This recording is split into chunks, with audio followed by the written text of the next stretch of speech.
Ayan, magandang araw mga kasolar. So nandito tayo ngayon sa client natin sa Naga City, Bicol. So mag-upgrade tayo ng system. So meron na silang dati na 6 kilowatt na DEA at saka isang solar homes na 230 ampere hour battery at saka 10 500 watts na solar panel. So ngayon magdadagdag tayo ng 7 solar panels na 600 watts. Then isa pang magpaparallel tayo ng DEA 6 kilowatt.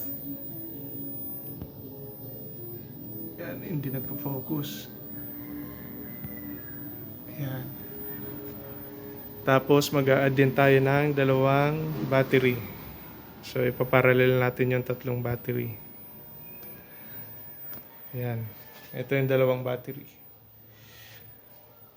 Ayan, 1 solar na 230 ampere hour. Tapos ito naman solar homes. So, magkaiba ng brand, itatry natin na iparallel. So, ngayon, ang gagawin namin is magpapalit kami ng battery breaker. Kasi maliit yung dating naka-install. So, 160 amperes lang.